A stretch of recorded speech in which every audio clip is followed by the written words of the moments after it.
এলে booth level agent তাদের নাম এখনই চাইছে কেন নির্বাচন কমিশন? এই প্রশ্ন তুলে তৃণমূল গেল হাইকোর্টে।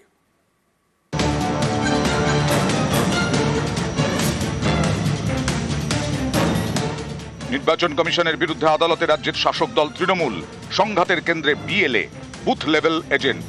আগামী বছর পশ্চিমবঙ্গে বিধানসভা নির্বাচন, তার আগে এ রাজ্যে এসআইআর বা ভোটার তালিকার বিশেষ নিবিড় সংশোধন করার প্রস্তুতি নিচ্ছে নির্বাচন কমিশন। সম্প্রতি মুখ্য নির্বাচনী আধিকারিকের দফতর থেকে চিঠি যায় রাজ্যের রাজনৈতিক দলগুলির কাছে। চিঠিতে মুখ্য নির্বাচনী আধিকারিক মনোজ আগরওয়াল লেখেন, প্রতিটি বিধানসভা কেন্দ্রে বুথ স্তরের এজেন্ট অর্থাৎ বিএলএ নিয়োগ করতে হবে রাজনৈতিক দলগুলিকে। এজেন্টদের নামের তালিকা জানাতে হবে নির্বাচন কমিশনকে। এই নির্দেশ চ্যালেঞ্জ করে কলকাতা হাইকোর্টে মামলা করলেন তৃণমূলের প্রাক্তন রাজ্যসভার সাংসদ শুভাশিস চক্রবর্তী। মামলাকারীর প্রশ্ন, ভোটের 1 বছর আগে কেন বুথ স্তরের এজেন্টদের নাম প্রকাশ করা হবে? সাধারণত ভোটের 7 দিন আগে বিএলএদের নাম চাওয়া হয়। জনপ্রতিনিধি আইনের বাইরে গিয়ে এই কাজ করা হচ্ছে।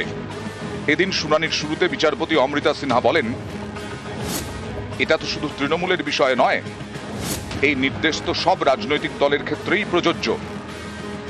জবাবে মামলাকারীর আইনজীবী অর্ক নাগ বলেন, বাকিরা হয়তো মেনে নিয়েছে, তৃণমূল তাদের সমস্যার কথা জানাচ্ছে। এখন ইলেকশন কমিশনের তো ক্রেডিবিলিটি শূন্য হয়ে গেছে, বিজেপির প্রতিনিধির প্রতিভূ হিসেবে কাজ করছে।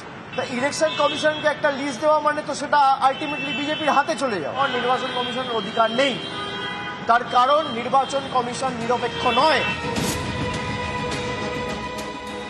যদি এখন নিয়োগ করা হয় তাহলে নামটা প্রকাশিত হবে, নামটা প্রকাশিত হলে তারা অসুবিধায় পড়তে পারে। সাধারণভাবে ভোটার লিস্টের কাজ হলেও বুথ লেভেল অফিসার তাদের নিয়োজিত হয়, এর মধ্যে নতুনত্ব কিছু নেই। বরং তৃণমূল কংগ্রেস অন্য দলের বিএলএ কে জানলে তার উপরে চাপ সৃষ্টি করে, খুব ভয় পাচ্ছে কিছু তৃণমূল।